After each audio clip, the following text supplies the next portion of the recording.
Hi everyone, we seem to have connection problems tonight, so we've switched. It should be okay. Yeah, should be alright now. So Hi, welcome tonight. We are going to be looking at embracing the unknown.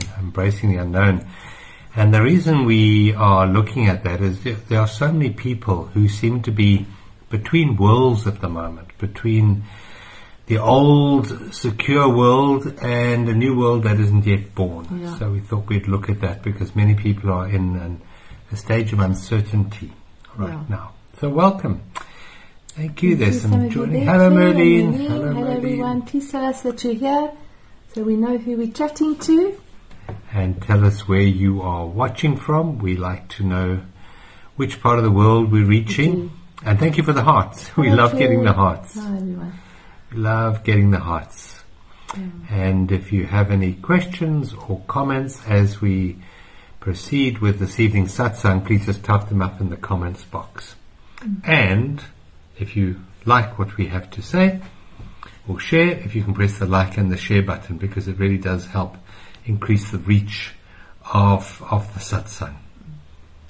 And this time I believe that this time in our human evolution we do need to raise the level of frequency, of consciousness and of light.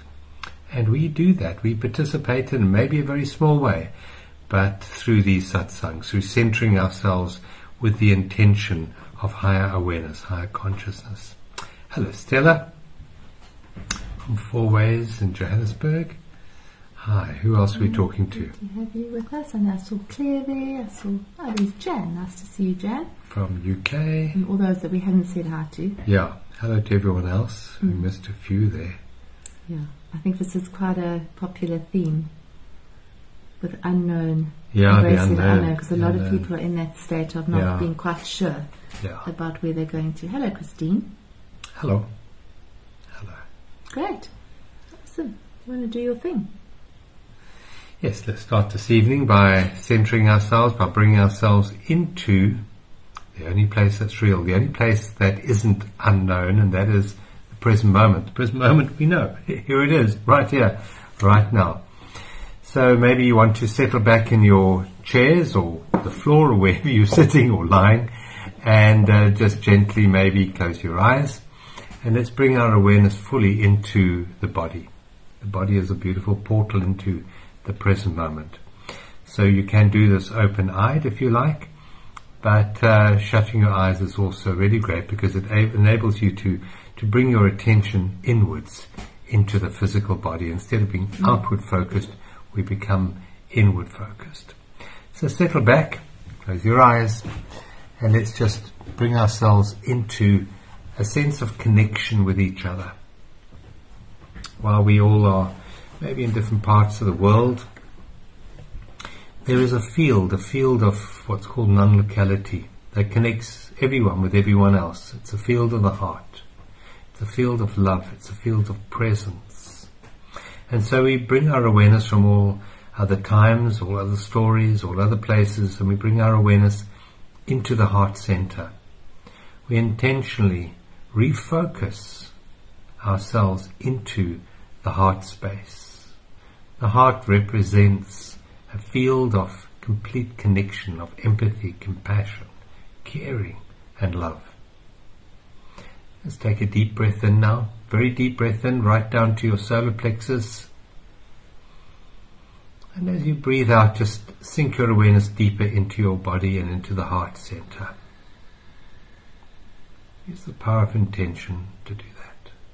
Take another very deep breath in, blowing the tummy up like a big ball, so you're really drawing the air right the way down the torso, and then a beautiful long sigh out. And as you breathe out, just release all the stories that we've been telling ourselves today, all the activities, let it all go, and just focus your awareness entirely in the body in this moment. Take a third very deep breath in, right down to the toes this time. Imagine you filling your whole body up with this beautiful gift of the breath of life. And then as you release, just surrender and bring yourself down into the body, letting go. And let's just spend a few moments now focusing on the tip of our noses, being aware of the in-breath and the out-breath as it changes the temperature through the nostrils, but not trying to force the breath in any way, just allowing life to breathe you in its natural cycle, not impeding the breath in any way, but not trying to enhance it in any way either. Just allowing the beautiful rhythm of natural breathing to be the center of your attention. The gentle in-breath, the slight pause, and then the out-breath. People worry about many things in life, and yet the most important thing to having the human experience is the breath. And yet it doesn't really occupy center stage very much. So let's just honor it with our full attention. The beautiful in-breath, the pause, the out-breath, and the next pause, and then the in-breath. The breath of life. I'm going to suggest that this is the portal into direct connection with life. As we breathe with full awareness, we become one with life, one with the isness of just this moment here and now. We bring our awareness to everything we can hear in this moment. We have the sound of frogs in the background, singing their anthem to the evening sky. What can you hear in your environment?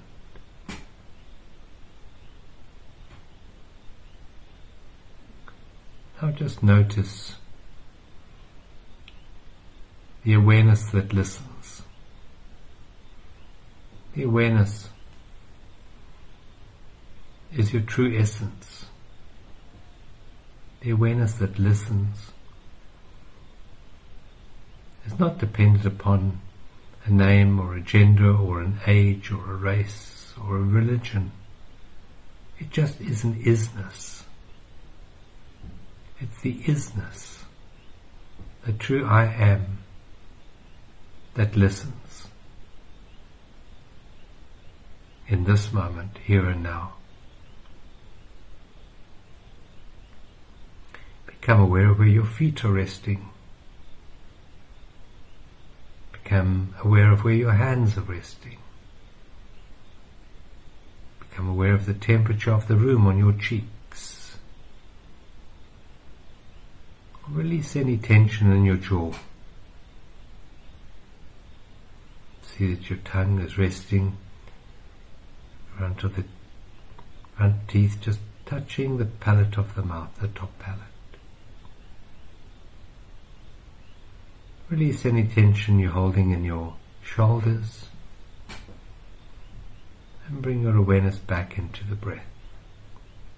Just that beautiful rhythm and flow of the breath. And with every in-breath, just imagine that your heart is expanding and opening. And with every out-breath, we're sinking down deeper and deeper and deeper into the heart. The in-breath, we're expanding the heart, opening the heart, and with the out-breath we are dropping down deeper into the sacred chamber in the heart. Beautiful rhythm of the breath. And as our hearts open and as our minds become still, we connect with the field of life which every living thing participates in. And we use the power of intention to radiate from our heart into this field a frequency of love, a frequency of connection, a frequency of compassion for all living things.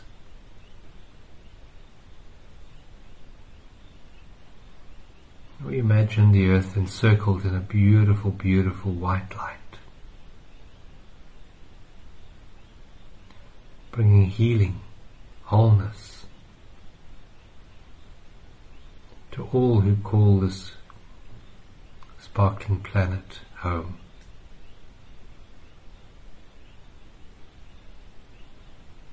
With every in-breath we feel our heart expanding and opening. And with every out-breath we sink down deeper into the sacred chamber of stillness within our hearts, honoring the stillness of just this moment, here and now, listening to everything we can hear,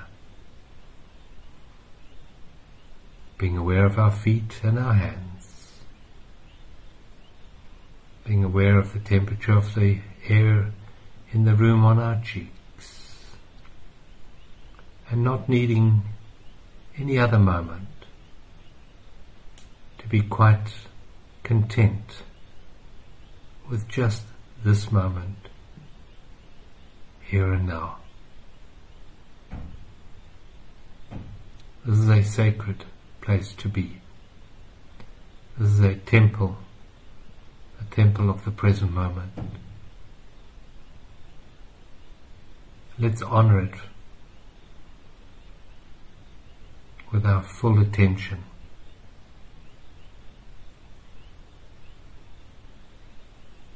And let's just say a quiet thank you for being here tonight.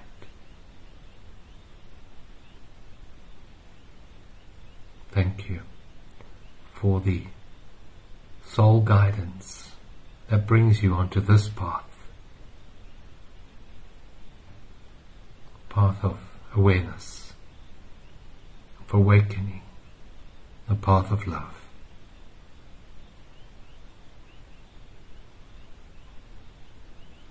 Now take a very deep breath in, right down to your solar plexus, up to the top of your head, and then a beautiful long sigh out. And when you're ready, you may gently open your eyes, keeping this centeredness and this peace within you.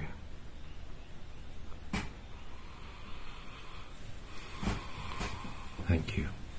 Thank you. It's lovely, thank you. Really beautiful. Let us know how you feel in this moment. Let us know if you're feeling a bit more centered, a bit more peaceful. It was very peaceful. A bit more aware. Thanks, thank you. Thank you for the hearts. We love getting the hearts. We love getting the hearts. And if any of you haven't introduced yourself, please just type up your name and where you are watching from in the comments section. We love getting that as well. We love to know who we're speaking to. And if you have any particular questions or queries or comments, add them as well. We don't necessarily get to comment during the live satsang, but we definitely do afterwards. So thank you. And thank you for the hearts. We love that. Hi, Krish. Hello, Krish. Yes. Oh, welcome, Krish. So Thank we're you. going to be looking at the unknown, embracing the unknown. What's happening in the unknown upstairs in So the there's sky? a lot of watery, very unknown energy around at the moment. In the stars? Yeah, in the planets. Not really the stars, but the planets.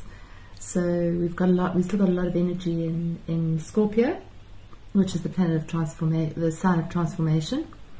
We've got our moon right now in Cancer. We've got Jupiter and Neptune in Pisces. We've got 3 planets in Scorpio, so it's a lot of water. And water is it's the unknown, it's the ocean. It's not a defined, linear, logical, sequential energy at all. And then in the bigger picture, we've obviously also got this major transformational theme that's been going for a long time. And I find a lot of people that I speak to on a daily basis are dealing with a lot of unknown.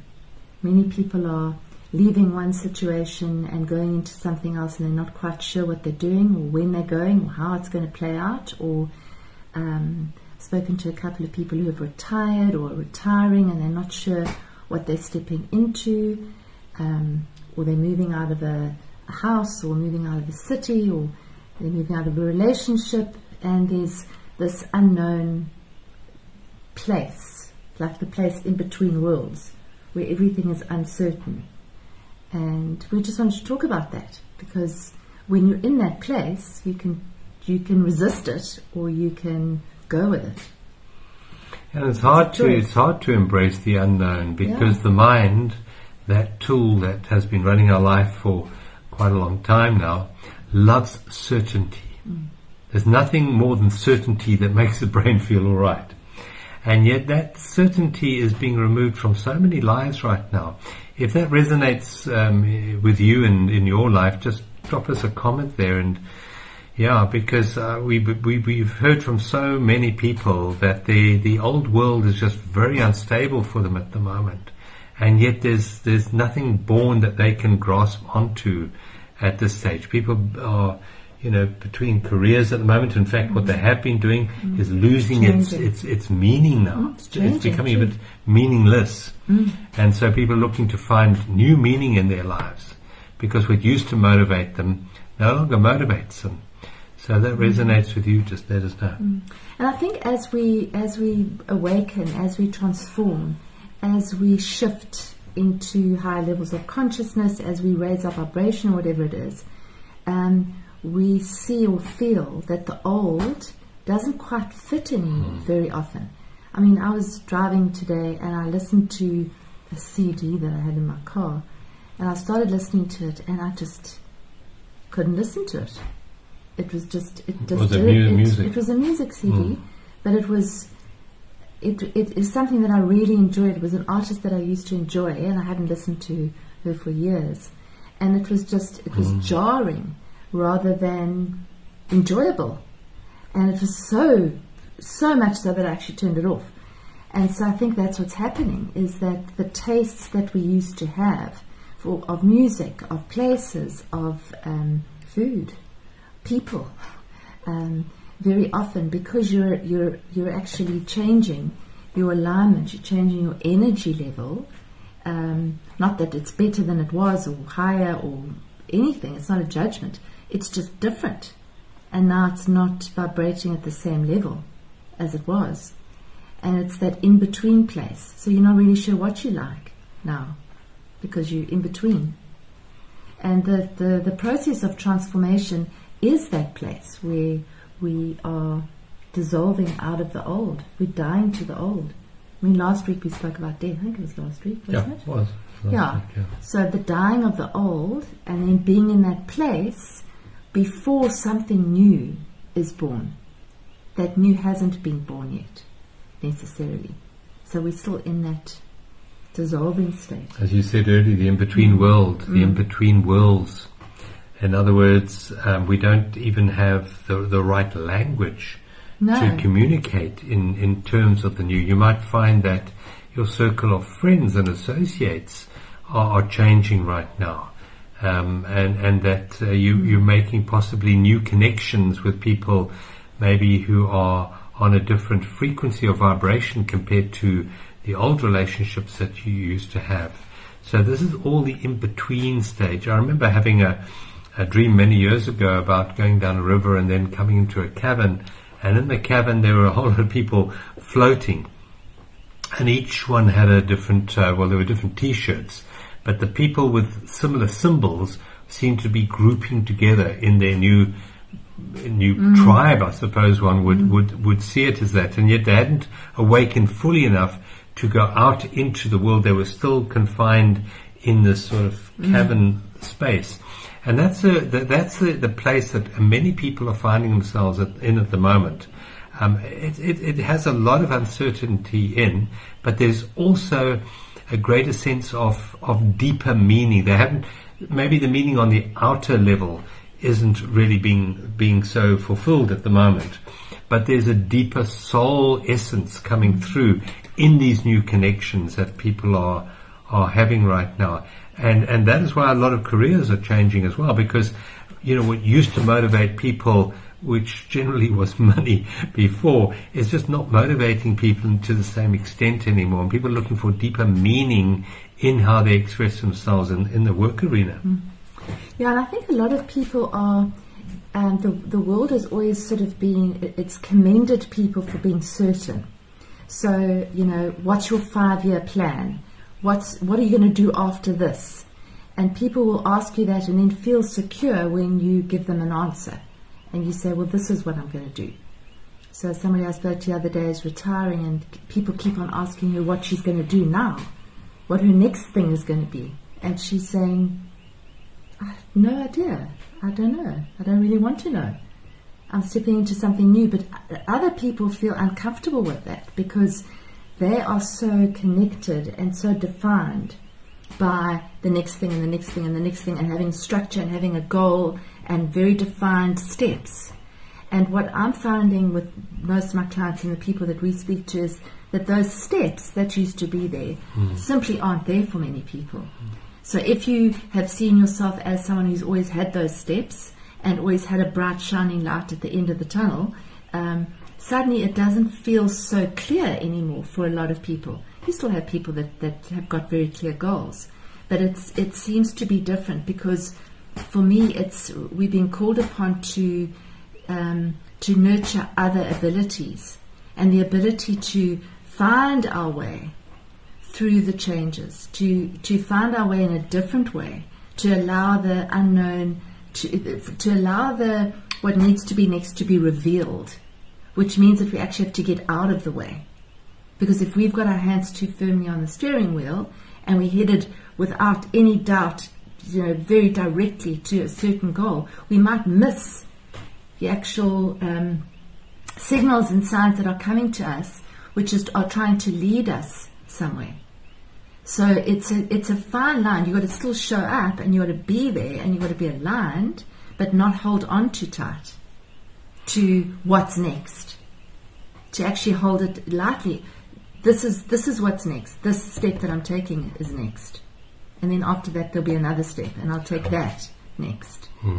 As opposed to seeing 16 steps ahead of you. Yeah. And you mentioned earlier about people retiring right now and also going into an unknown zone, but it's affecting very young people at the moment, people in their very early 20s, and I'm sure it's affecting probably teenagers as well, where there's a lack of attachment to future. And that is very confusing for the old world. Because you might find parents might say, but where's your motivation? What are your plans? And the youngsters saying, but I don't have that motivation, that drive to live in that old world with its goals and its 5-year plans, as you mentioned there. So this seems to be permeating through all layers of society. The very young to the much older at the moment, and we are in this in-between stage. But yeah, as Jan said, it is an exciting time. If one looks at it that way, one can transcend the inner fears to uncertainty. And one of the major ways of transcending the fear of uncertainty is to refocus what is real. In the old world, in the Matrix, what was real was time. Time past and time future. What is real in the new world is what's called the vertical plane. So we have the horizontal plane of time going from past to future. The new world is based very much on the energy of presence. Very much. I mean, you see it spoken about a lot these days, where maybe 10, 20 years ago it wasn't spoken about very much. I know when Eckhart came out with his book, Power of Now, many people couldn't understand what he was talking about. How can you write a whole book on the now? But that book became a huge seller and has changed the lives of millions of people, because what it's doing is getting us to refocus our attention from the horizontal plane of time into the depth of life. And the depth of life is here and now. So, for example, growing up, we were always told think about your future. Be responsible and think about your future. And there are many, many youngsters today who are not that concerned with future. They're more concerned with the quality of relationship to the present moment, the quality of relationship to life as it is in this moment. And funny enough, the old world was built on fear, and you had to continually worry about the future. And yet, as people start to align with the present moment, particularly youngsters, they find their needs are being met from unexpected sources all around us. And that is the truth for everyone. If we start to shift our awareness away from time into presence, we do find that we access something called the miraculous. And the miraculous is when there's no doing on our part and change just happens. Good change happens within us and around us. And we find our needs being met in unexpected ways compared to the old way of planning, which required certainty. So as to live in the place of uncertainty, but in this place of uncertainty, there is certainty in that the present moment is always meeting your needs. That's the certainty in the uncertainty. Yeah, it's just reframing the whole thing, because a lot of the time we see uncertainty as a bad thing. And I'm uncertain. I don't know. We don't like saying I don't know, or I'm uncertain. But what if it isn't a bad thing?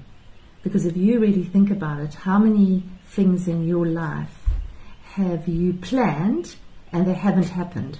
And you've had these incredible plans that this is going to happen, this is going to happen, this is going to happen, and then they've all just gone to nothing, those plans. And sometimes there have been plans that have panned out, but very often it's actually something that comes in that was completely unexpected, that takes you in a direction that you might not have been planning. And those are often the things that help us to grow, because uncertainty and change grows us. It expands us. So I always think of travel. When you're traveling, you're vibrant. You've got energy. You've got more energy when you're traveling than when you're sitting at home. Why? It's because you're embracing change in every moment. You're unsure about this. This is going to be a new environment, and you're going to have to be dealing with new people and maybe speaking a new language or trying to negotiate new money or whatever it is. And change actually ignites us. It expands us. Whereas the same thing day in, day out actually contracts us. So change is not a bad thing. Uncertainty, in that case, is not a bad thing.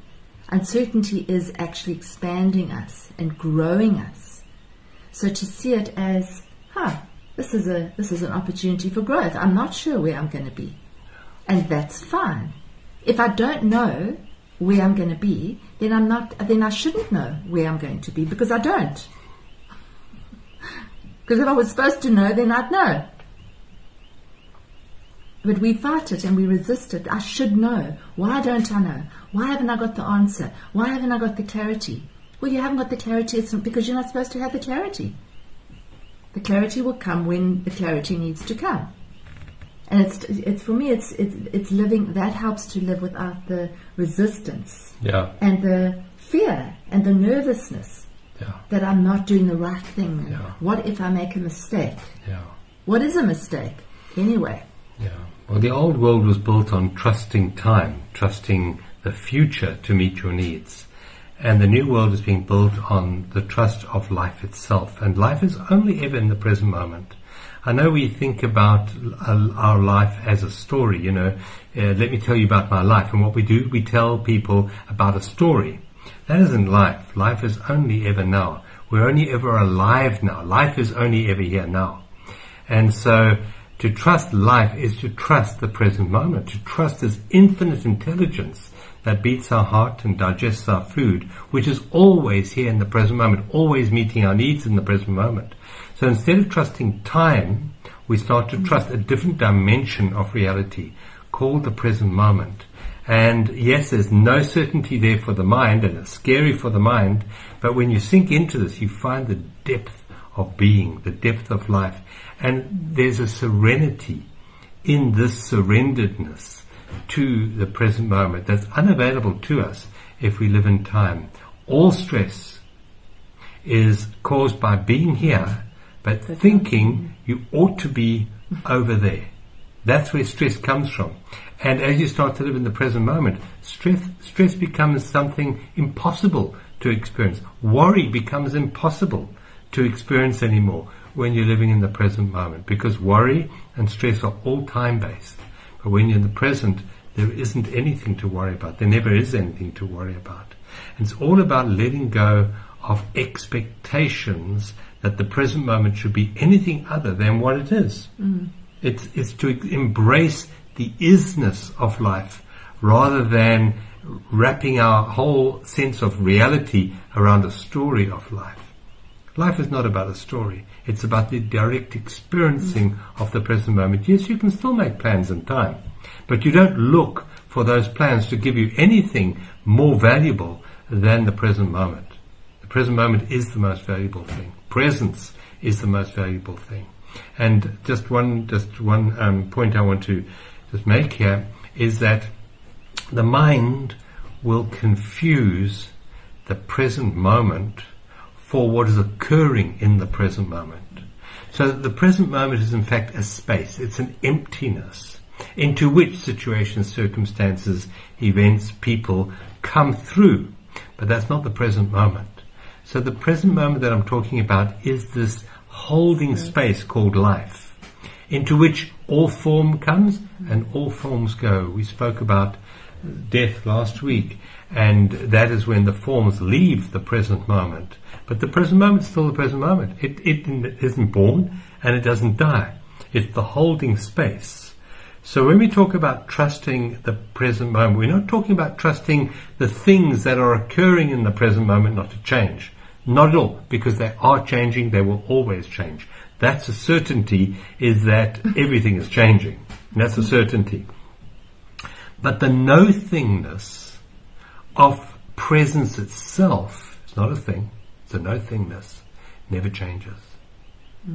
It's the depth of life. And as you start to awaken to this other reality, so those fears, those anxieties of uncertainty drop away. In the same way that as you have a beautiful flower, and out of the flower comes the fruit. And as the fruit matures, so the petals drop away. They're not needed anymore. They're irrelevant in that moment. And there's a new fruit being formed, and that's a different awareness to the old awareness that we had, as we've spoken about many times, about the caterpillar going in the chrysalis and emerging as the butterfly. What worried the caterpillar is of no concern to the butterfly. Not at all. Not at all. Yeah. What have we got there? I was just reading here, teenage daughter. Yeah. So it's really viewing it differently, and also I think what living in the unknown teaches us is trust. It teaches us to trust, because if you're trusting in the future, well, the future is very, very uncertain. Yeah. And I think the whole COVID thing over the last 2.5 years has taught everybody that, because everyone had plans, and all those plans went haywire. That went south. Everybody. So everybody talks about pre-COVID and post-COVID. Well, yeah, because everybody's life changed. Because why? It was unexpected. Because everything that happened was unexpected. And everybody made it through in their own way, in a different way. But we all managed to navigate our way through it. And it was the unknown, and it still is the unknown, because it's continually unfolding as the unknown. And we don't have control over it. We think we do, but we don't. So what if we can just trust that we can show up and say, here I am, I'm dealing with the present moment, I'm dealing with this experience. This is an experience.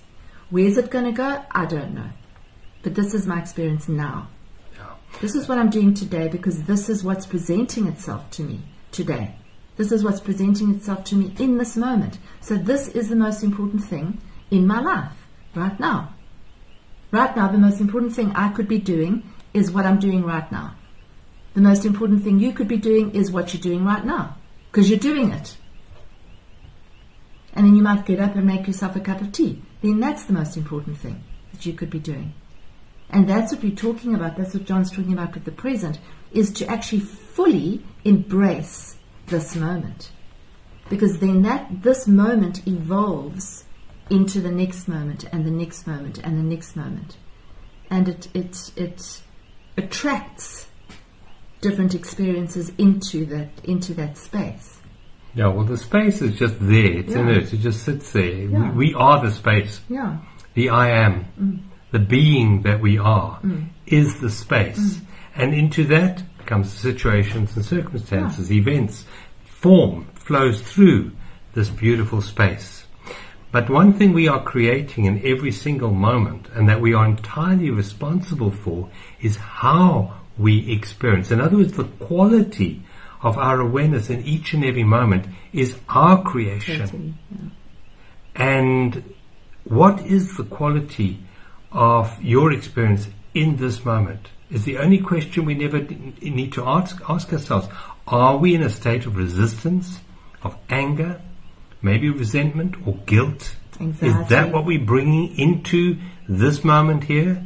Or are we bringing in the joy of life, the acceptance, irrespective of the circumstances? What are we contributing from an experience point of view? Because that is going to influence the future experiences that show up in our life. You know, at the end of our life, it's not about what we achieve. That's what we were taught. It's all about what we achieve. It isn't. It's how you experienced your life. That's more important than anything you ever achieved in life. How? What was the quality of your journey? That's the important part of life. And there are many youngsters who know that, who experience that, to the utter frustration of the parents, who are still centered on future and goals and acquisition, where many, many youngsters are not in that world anymore. They have arrived on the planet with a greater level of awareness. And it's that expectation, if we have that expectation about others, that they need to be focused on future, we're going to suffer. We're going to suffer because they're living in a different world to us. So it's to bring in that acceptance of everyone living their lives the way that they are living in them in the present moment. And to even bring in the energy of change. So if you do something the same every day, let's just say you drive to work the same way every day, give it a bash, try it a different way. Drive a different way. Take a chance. Do something different. You know, instead of doing your routine the way it is, if you're very stuck in a routine, not that routine's bad, but do something different. Change it up, because that actually creates, it helps us to navigate the unknown, because we get more used to navigating the unknown. I mean, I used to live in Joburg, and I used to drive every single day. I used to find a different route to work, and I used to have to be there at the same time. It was when I was much younger, and it would sort of be almost a little bit edgy, because I wasn't quite sure where that road would go and where it would lead to, and if it would get me there on time. You didn't have Google Maps. I did not have Google Maps, not at all, and I couldn't look at a map because I was driving. So it was sort of going with that the absolute consciousness of this moment, and intuiting my way, which was kind of honing that skill of intuiting your way, because we've been dumbed down quite a lot, our intuition. I mean, just in terms of, like, for Google Maps. I mean, we used to be able to remember how to get somewhere. Now you stick on Google Maps and you get told where to go. So it's to hone that intuition, to say how am I feeling right now? Let's go left here. You know, does this feel like the right way? Yes. And so it's to almost to practice that, because that gives you it builds that muscle. It builds the muscle of I can handle the unknown. And start with little things, and then that actually strengthens that intuitive knowing.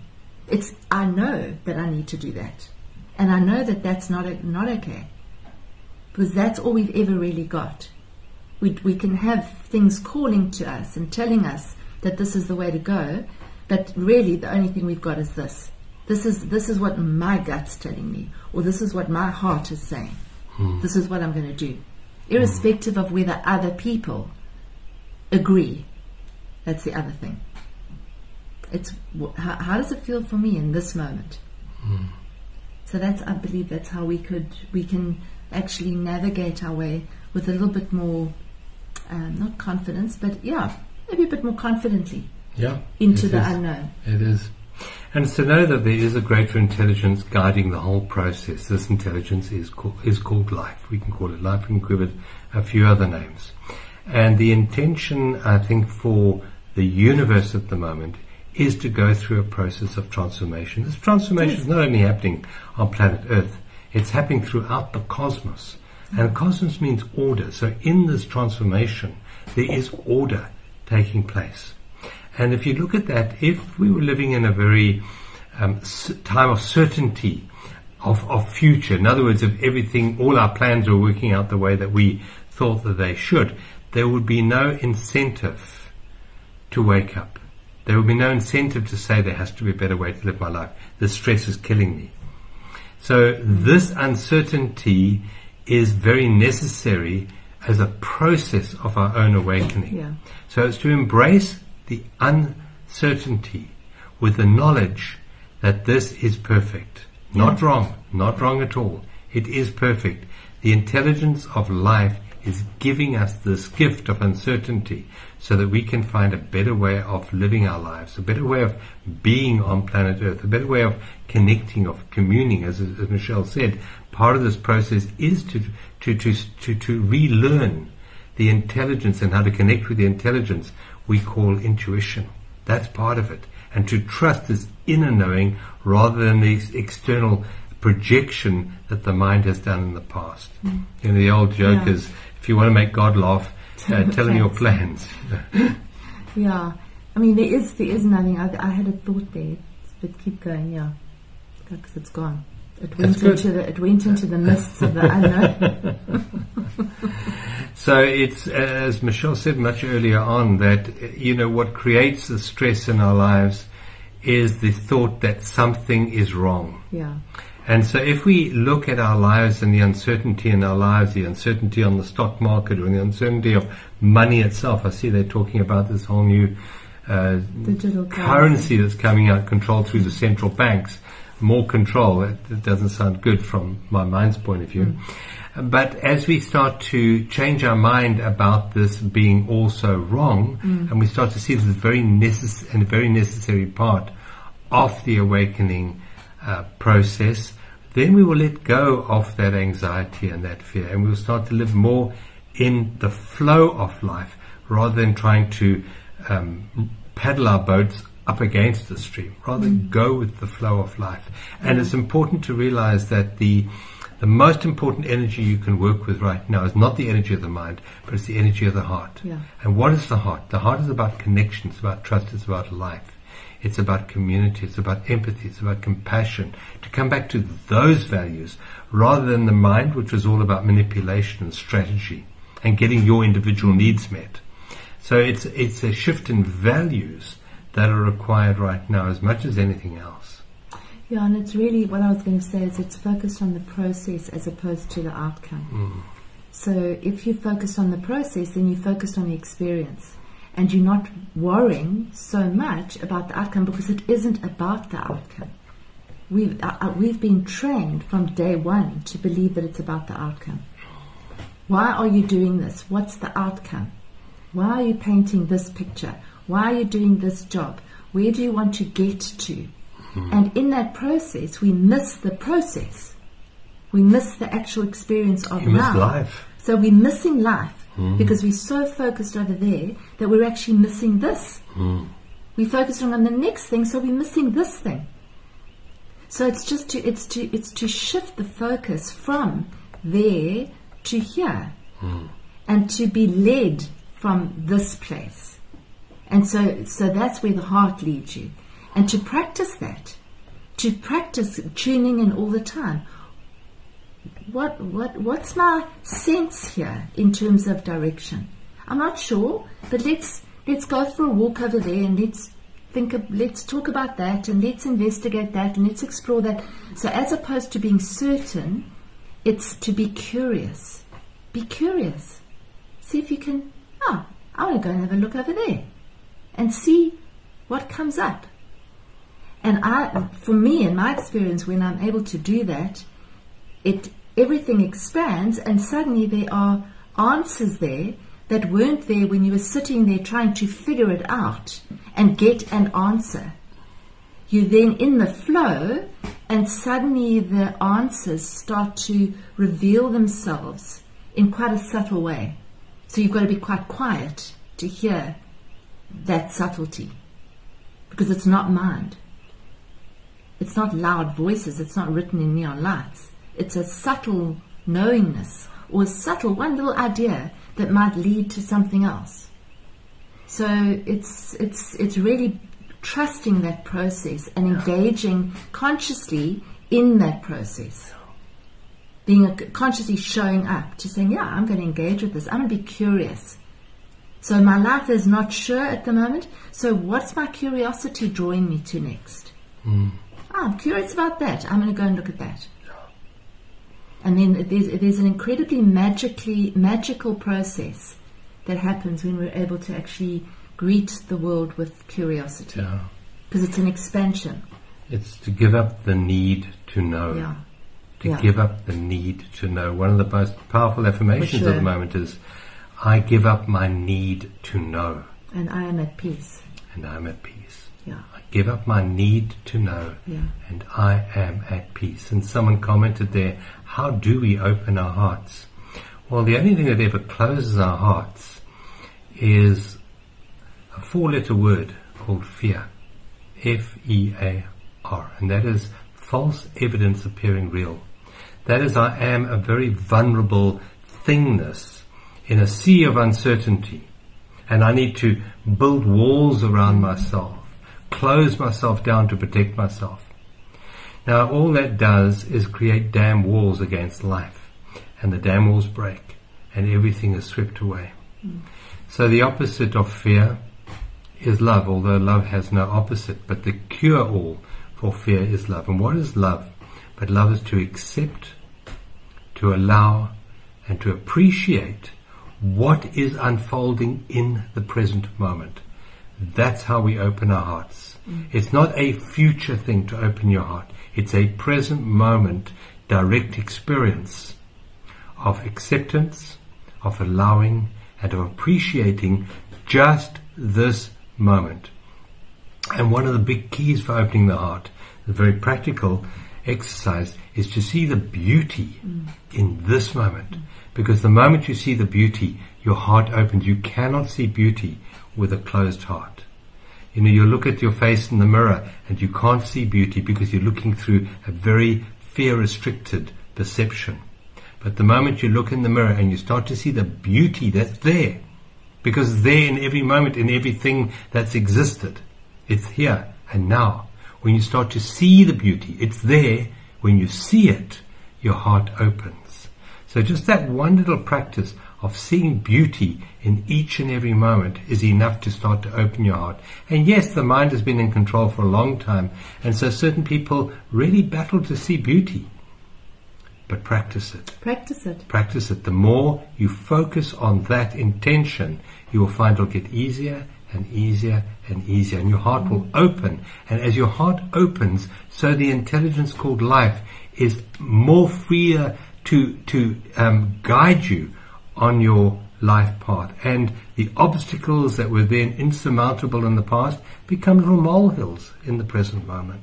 Particularly when you're worried about something or stressed about something, because when you're worried and stressed, you close. You close down. We do this, we close down. And so if you can, in that moment, you can breathe and you can consciously open this area. So consciously, physically open and soften, and then look for beauty.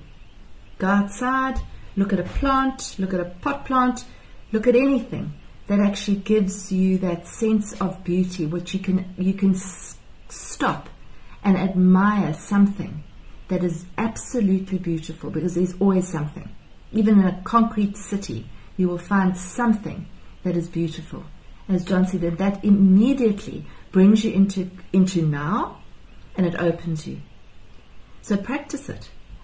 Practice doing that. Practice just opening to the beauty around you. Stop everything and just look at something. The old saying, stop and smell the roses. It's a very wise saying. Stop and actually smell the roses. Stop and look at a rose. Stop and look at a blade of grass, a little ant crawling along a blade of grass. You know, it's simple little things that bring you into presence, and that's where we open. We close when we go out of now into the future or into the past. That's when we're closing down. The only thing that's ever uncertain is your mind. Yeah. Your heart is always certain. And it's time to let go of the propensity to allow the mind to rule us and to come back to the true essence of who and what we really are, which is the heart. The mind is a wonderful tool. It can be used, fantastic, but it makes it a tyrannical master. And for most people, they don't have a mind. The mind has them. The mind rules their life and creates absolute havoc, because the mind is always about fear-based. It's a movement away from the true essence of life that we are. Yeah. So thank you for watching tonight. We've reached the end of the evening. You're going to do I'll do a short one. a short meditation. If you enjoyed tonight, please just press the like and the share button. Help get the word out there. And we love getting the hearts. Thank you. Thanks for the everyone. hearts. Okay, I'll just do a short closing centering. So just bring yourself into a relaxed state. So settle into your surface if you're lying down or sitting up. Take a deep breath in. And then a releasing breath out.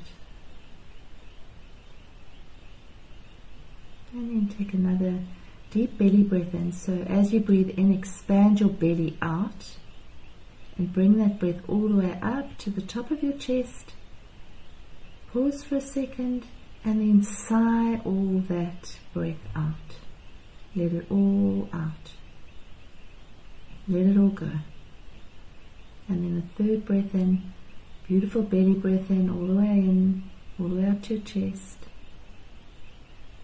And then blow the breath out through your mouth.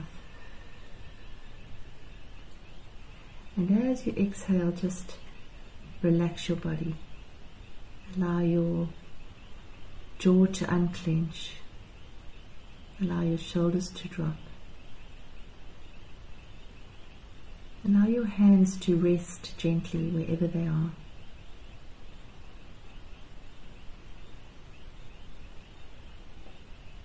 Allow your whole body to soften, to let go, to surrender just in this moment. So you're fully opening and surrendering to this moment.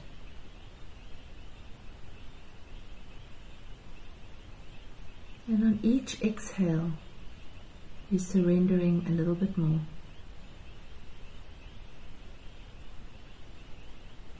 It helps to make the out breath longer than the in breath. So if you consciously breathe in for 4 and out for 6, you will find yourself relaxing. And as you relax, you start to surrender. And as you surrender, you start to open.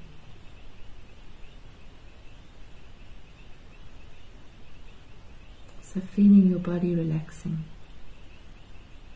feeling yourself opening, allowing yourself to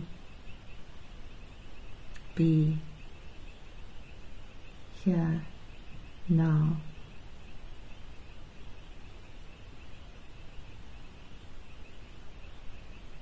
Accepting this moment fully.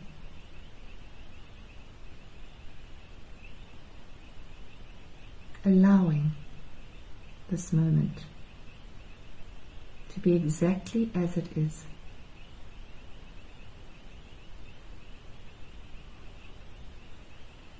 And appreciating this moment as the most important moment there will ever be. This is it. Just this. all this right now.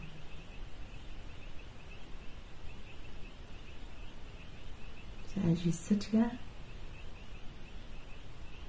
being fully present for all of it,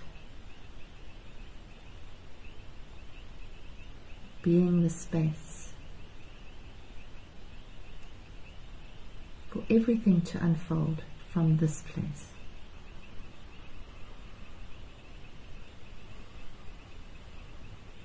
Just feel the peace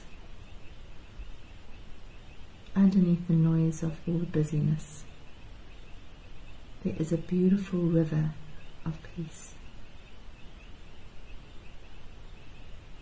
And we can return to this peace as many times as we need to during the day. Or in the evening if you wake up. Bring yourself back to the breath. Bring yourself back to this moment. The mind starts to tell you stories about worrying about the future or thinking about the past. Just bring yourself back to the breath, to this moment, to opening, accepting, allowing, and appreciating.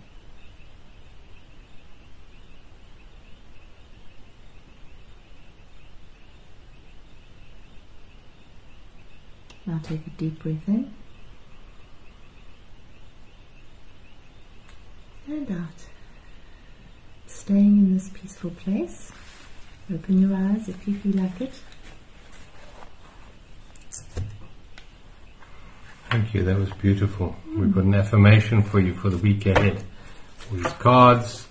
Michelle's going to choose one. Let's see what. Let me allow it to reveal itself. Got a yellow one tonight. Yellow card. So this is the message for all of us. All my real needs are met effortlessly in this moment. Thank you. Yeah, that's a beautiful card. Back to front on the screen, I suppose. All my real needs are met effortlessly in this moment. Let that be our mantra for the week ahead. I'll photograph it and put it up on the Facebook page. If you haven't liked our Facebook page, do they like it? What do they have to do? Yeah, just like it, like it. Like It it, should okay. show up. Should show up in your feed, Maybe. yeah. So I'll photograph that and put it up on the journeysofwakening.com. It's a lovely one for the unknown, because you're basically saying, because the concern is that your needs aren't met. Aren't met. And that they are always met. That's the absolute truth. Not your wants, not your mind's insecurities, but your needs are always met in the present moment. So beautiful affirmation for the week ahead. I'll photograph it and put it up on the Journeys page. Thank you. Love you all. Everyone. Thanks for sharing your energy with us. Thanks everyone. Look forward to seeing you next week. Lots of love.